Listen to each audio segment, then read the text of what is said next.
plenty of time on the shot clock. Robertson, drive, swing, hard. He connects! Huge three! Knicks lead!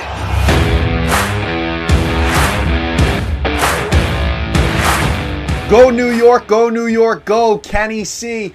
On the mic here, the Knicks are moving on to the second round after finally knocking off the crybaby Embiid-led 76ers with a Game 6 W last night in a thriller, 118-115. You saw it there. Josh Hart with the dagger. Absolutely love that guy. 16 points with 14 rebounds, 6 of them coming offensively for Hart. And this was one of those games where the Knicks needed their other role players to take a step up.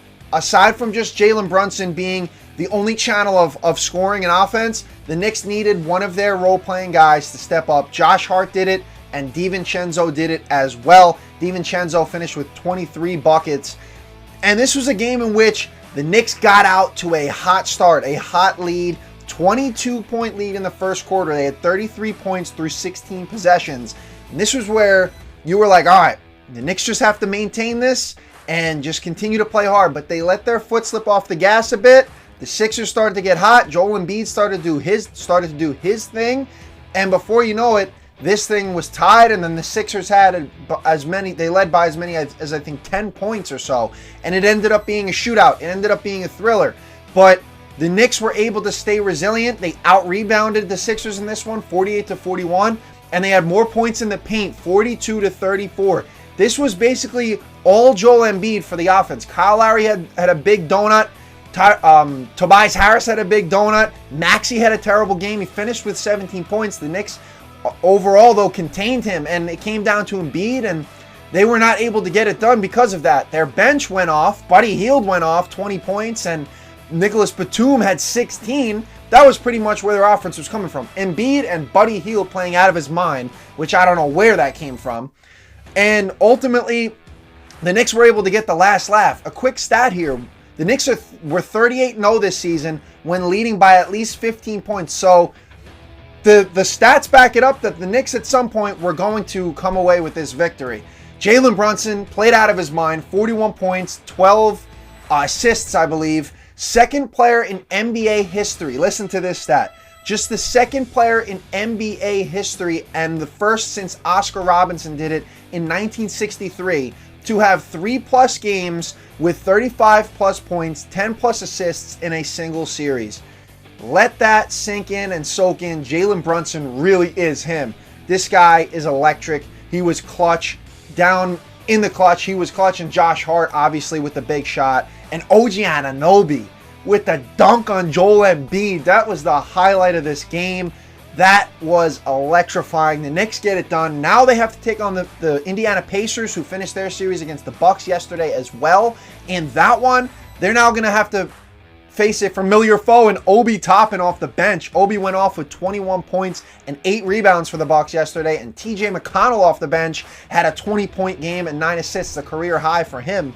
This is a Pacers team that plays very hard as well, like the Knicks, and they have a lot of scorers.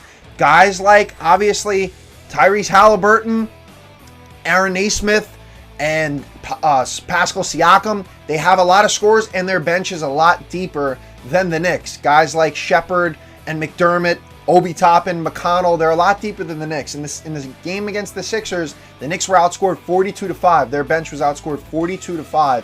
So the Knicks don't have the deepest bench, but that's because Thibs likes to play his guys for so many minutes. He likes to play them hard, and he gets the most out of them. So really the bench doesn't see a lot of action, but I fear that they will have to see some action against the Pacers because the Pacers have enough of a deep bench to rest their starters. So this is going to be a battle. The Pacers have the series lead, the season series lead in the regular season, 2-1, I believe. And they knocked the Knicks off. This is a familiar foe in the playoffs. They knocked the Knicks off back in 2013 in the Eastern Conference Finals, 4-2. So it's time for the Knicks to get their revenge. But the Pacers, just another thing here that is significant with their bench is that in the regular season, they had the most production of any bench in the league. They averaged 46.8 points per game. So that's nothing to take lightly. And Rick Carlisle is a great coach. This is going to be a battle through and through. I could see this one going 6 or 7 games for sure. But I can see the Knicks taking this one. They had that great comeback victory in February. It felt like a playoff game. I think that's what we're going to see night in and night out. And the Pacers really aren't the best in close games. So I give the edge to the Knicks there.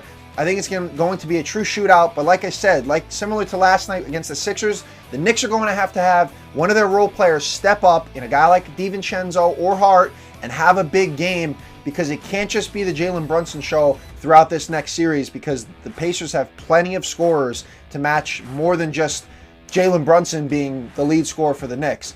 They can definitely take it to him. So this is going to be a battle of a series. I'm going to say Knicks in 7.